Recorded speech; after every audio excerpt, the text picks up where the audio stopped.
Hey y'all, just wanted to do a short video here. Hey Dolce, I want to show you my feeding routine with the dogs in the evening. Oops. I get about, let's see, what I'm using right now for the dry kibble is from, not to promote them or anything, it's just what I happen to be using right now.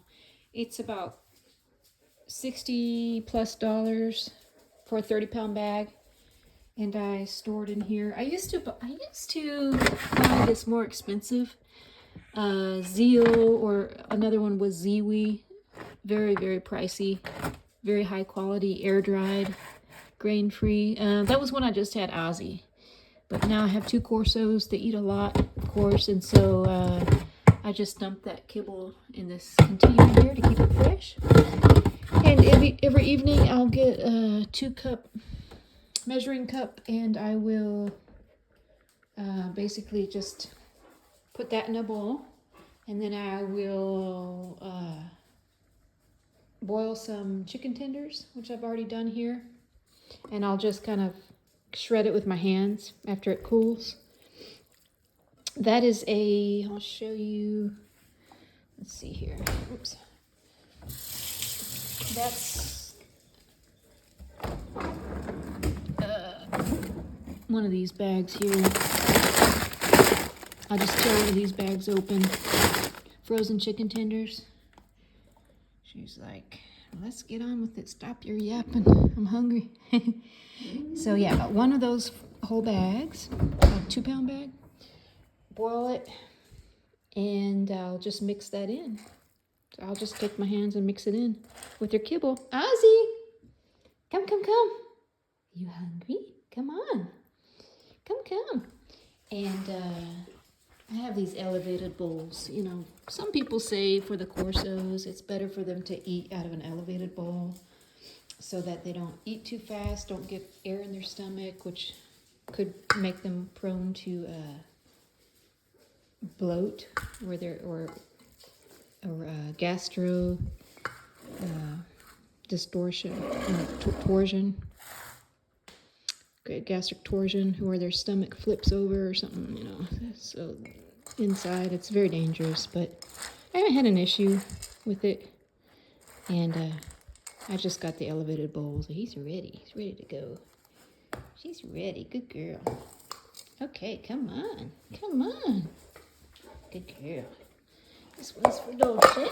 And then they have their separate bowls. You know, my dogs, they do not have any kind of issue with food aggression or resource guarding. They never have had that. Good boy. And the other thing that might be due to is I leave also some dry food out after they're done eating. I always have a little bit of dry food out because Dolce was recently a puppy. You know, she's just coming out of her puppy stage. And I like to have some nutrition there for them whenever they're hungry, especially if they're growing. And so maybe they don't feel that there's a need to guard resources if food is not going to be an issue. So that might be part of it. But I've never had an issue with food aggression with the dogs. And so then what I do... Sorry if this grosses anyone out with my hands, but you gotta get a little bit messy. So for Tux is a pit bull lab mix, and they're prone to be overweight, and he does have a little bit of weight on him. I'm trying to keep his weight down. Good boy, Tuxie. So what I do is I just give Tux a little bit in the pan. And I put some kibble in there. Usually I'll put some more kibble in there in a minute, but good boy. And I feed Tux separately, just so that there's no issues. But Tux is not at all aggressive with other dogs. He'll lay over. He's more of an omega, I guess you could say, as far as pack hierarchy. He's not at all. He's a lover, not a fighter. So I just feed him for his comfort there on the side. But what did I do with my measuring cup? Let's see. Hey, is that good? Good boy. Good boy. I have a measuring cup here. Usually use.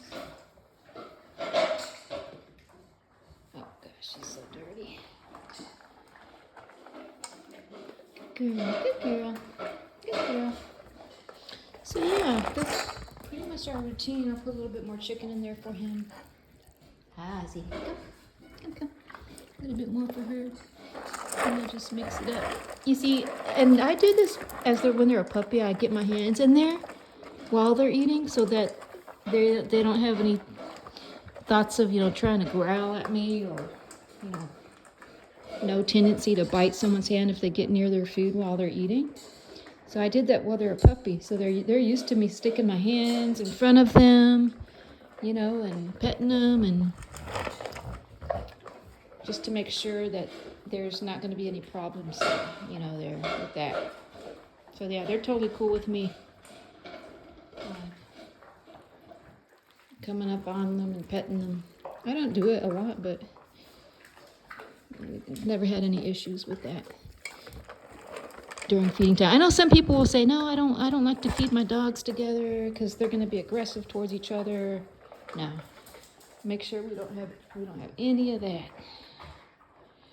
We'll nip that in the bud. So see, they have plenty of food, and so that's about 2 cups each that they'll eat. Yeah, and honestly, sometimes they don't even finish it. Ozzy, sometimes he'll just eat the chicken. And he'll kind of nibble on the kibble, and he'll leave a lot of that kibble in the bowl. And people, when they see Ozzy on the streets, they'll say, God, how much does that dog eat? Honestly, it's amazing. He eats this in the evening, and then I'll show you in the morning. He eats a frozen steak, a cheap one. I'll show you in the morning. I'll do a morning video. But he eats a raw, frozen, cheap steak, bone in. And then he'll nibble occasionally on some kibble that I leave in the bowl. After I clean all this up, I'll put some dry kibble. And, he may nibble on a little bit of that, but that's about it. And he still maintains his weight and his musculature and everything. So I think that's pretty amazing. But this is good food, good quality food. There's lots of good brands out there. Fromm isn't the only one. So I just tend to like a grain-free. I don't like to have corn, any kind of corn product in the kibble that I give my dogs. So this particular one that I use doesn't have corn or any kind of grain in it. But so yeah, that's our routine. The other thing is that water is a huge deal to make sure that you always have clean water and lots of it. As you can see, this bowl, it's already a little bit dirty, because the dogs do slobber. They don't slobber constantly, but when they drink, they have some slobber in their mouth. So this water gets kind of slimy. And so I always make sure to keep it nice and clean for them. And Ozzy, so he's already in there. I have a bowl in their room. He's already in there drinking. So I'll clean that in a little bit. I usually have 2 bowls here, but I have got one on the back porch right now for them since we were outside. But so yeah, that's about it. Tux. See now, Tux usually doesn't come and eat out of this bowl, but he sees that I'm distracted. Yeah, I gotta watch Tux, because he does have a tendency to become overweight. So, but yeah, he's a decent, what's he, about 65 pounds now, approaching 70. I don't want him to get any more than 65 though, so I gotta take a little bit of weight off of him. And I'll probably put that food up so he doesn't get at it. That's it, Tux. But he's just eating this right now because I didn't put the kibble in his pan. I usually put that kibble in his pan. And he's already cleaned that up. So yeah, he'll clean that bin for me. I'll put that in the dishwasher, and then that's it. That's their evening feeding routine. Pretty easy. I used to put cooked ground beef in their kibble, but I noticed that it gives them really bad breath. I think because of that grease. And grease isn't generally good for dogs, I don't think, or for humans. Animal grease, animal fat after it's been cooked. Raw is a different story, and you know, don't quote me on any of this because I'm not a dietitian, I'm not a veterinarian, but that's just what I've found. I noticed a huge difference between giving them raw versus cooked beef.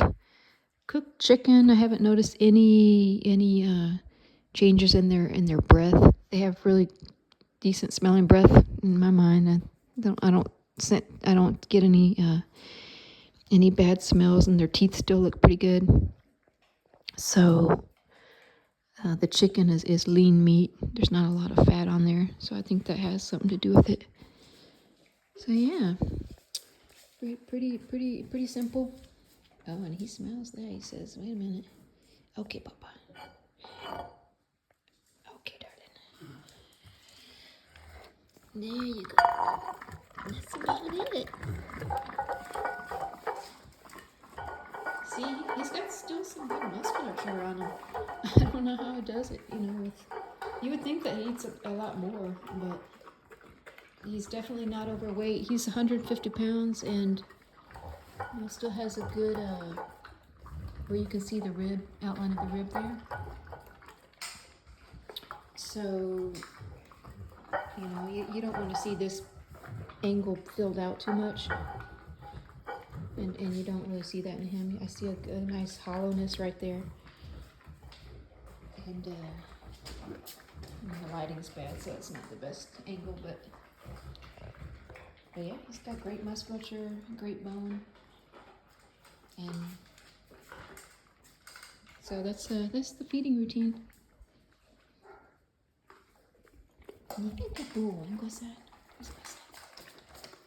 Tugs, that's enough. So anyway, well, I'll do another one, like I said, in the morning to show you their breakfast routine. And have a good night, and I'll talk to you guys later.